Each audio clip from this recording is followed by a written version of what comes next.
pag-ibig at kapayapaan ang sanawang maghari sa lahat at bawat sa pangalan ng dakilang manunugo ngayon at magpa.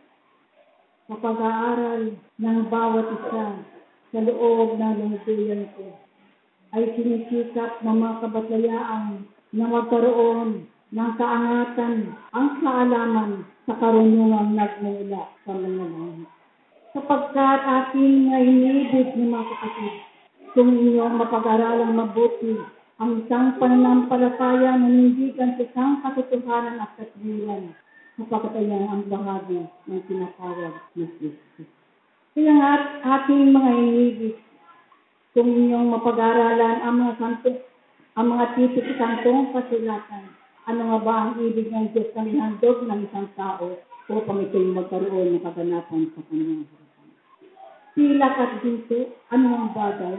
Ang inyong buong pagkatao at ang inyong katapatan sa paghanap ng katotohanan na habang kayo'y naririto sa mundong ibabaw ay magkaroon kayo ng maraming kaalaman na nagmula sa karunungan ng langit, sapagkat ito ang inyong maging pananggalan sa karunungan ng lupa na maniliig sa maraming nabubuhay.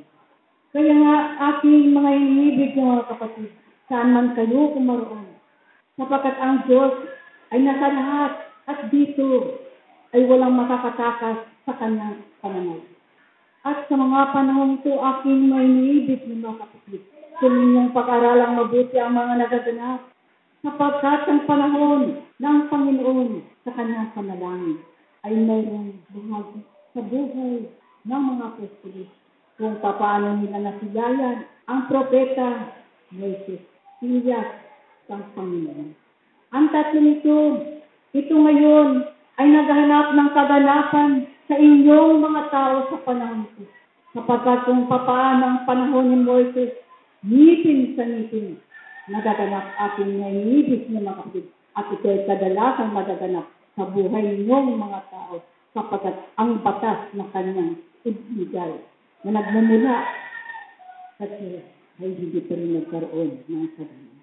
Kahit ang batas na kung paano ito nagbayaran ng propeta Elias, walang hindi magbabayad sapagkat ito ay batas at sapagkat ang lahat ng iyan ay magkakaroon ng kaganapan ng pagbabago sapagkat iyan ang batas ng pag-ibig sapat ng isang Kristo.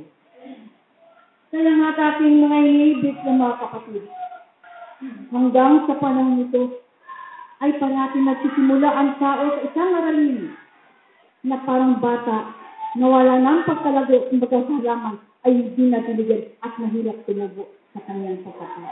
Sapagkat ang hangad, ang pagbabago ay kung paano ang buhay sa lupa na magkaroon ng kabinuran. Ngunit ang pag-ibig ng Diyos na sa tuwing ay nasa inyo, ibinibigay na paalala.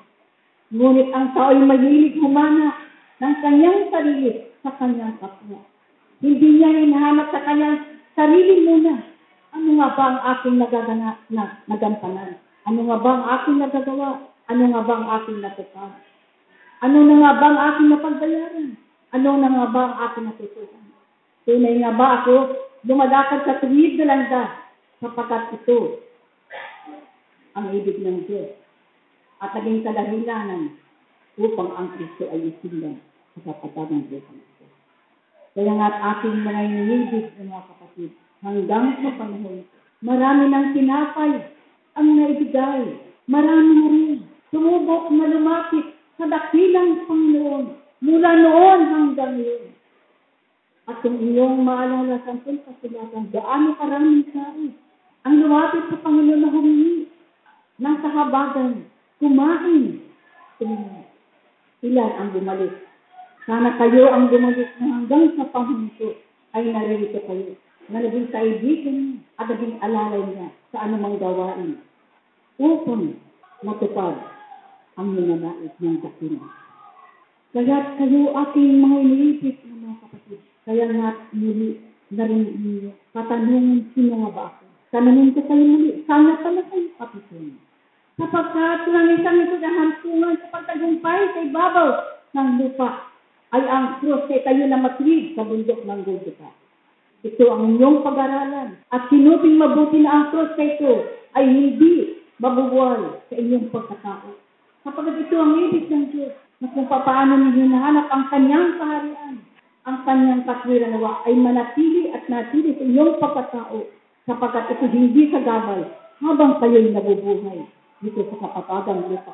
Sapagkat kayo ang maging ilaw at kayo rin ang maging daan na pagmasdan ng inyong.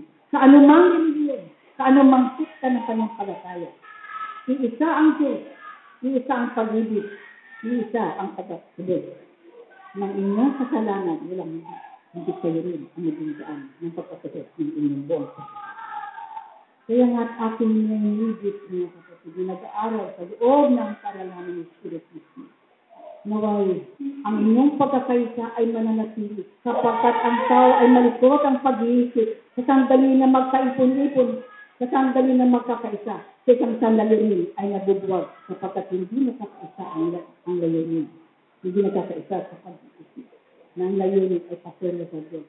Sa pamagitan ng pag-ibig at karunungan ng Diyos. Ingat aking nangibig ng kapatid. Ingatan ninyo ang inyong sarili. Maging mapagmatyag kayo. Bantayan ninyo ang inyong kapaligiran. Marami na pagbabago ang mga nagaganap at marami na rin dumigising na kaisipan. At ito'y laganap na sa inyong mundo na tinatawag ninyong planeta Punta.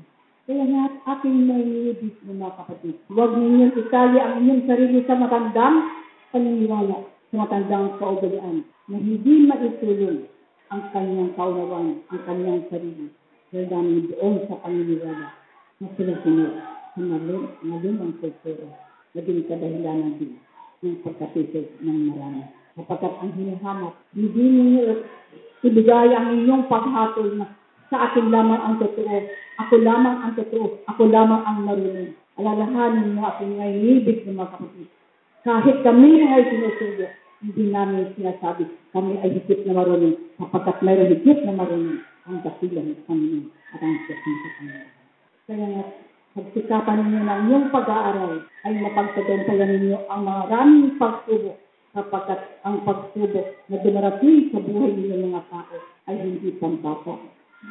Hindi lamang pangka, hindi pang-espiritu, sapagkat dito hinahanap sa inyo ang inyong mga kaalaman, ang inyong pag-isaka, ang inyong pag-iis, upang kayo'y magtagumpay. Kung paano na tagumpay ang isang Hesus dito sa lupa, na inuusig ng marami at hanggang ngayon ay marami pa rin inuusig ng nag-aalinlangan sa mga bagay na hindi nakikita. Ngunit aking naiibig ng mga kapatid, mananampalataya ka na walang nakikita, ngunit totoo. Kasi pananampalataya na mayroong nakikita, na kuminsan ito ay nalilingin sa mga kasalulingan ng salitang yung kapatid. Kaya ikaw ang magpakatotoo sa harapan ng Diyos, sapagkat ikaw ang tumatanggap at ikaw ang nakakaalam at nakakilala sa iyong buong pagkakataon. Kaya nga aking mga inilibig ng mga kapatid, magpatuloy kayo sa inyong pag-aaral. Ihakbang ninyo ang inyong sarili na kung paano ang lahat ng bagay ninyong nakikita ay iyan ang isang pag-aaral. Isang aralin na hindi ninyo matatakasan habang kayo'y nabubuhay. Sapagkat ang panahon ninyo, walang tinitingnan anumang pagsubok na dumarating sa pagkat mula sa pagkasina ng sanggol hanggang sa pinakamatanda. Ang pagsubok niyan, ang aralin niyan, ay pinakaloob sa bawat espiritu na dito sa lupa at hanggang sa kalikasan. Yan ang pag-ibig ng Diyos na hindi matatakasan ng sinumang nilikha. Hanggang dito kaya ng ating iiwan, magpakulang kami sa akin. Ang inyong kapatid, sa isang pananampalataya at sa Diyos na makapangyarihan sa lahat. Apostol Pablo.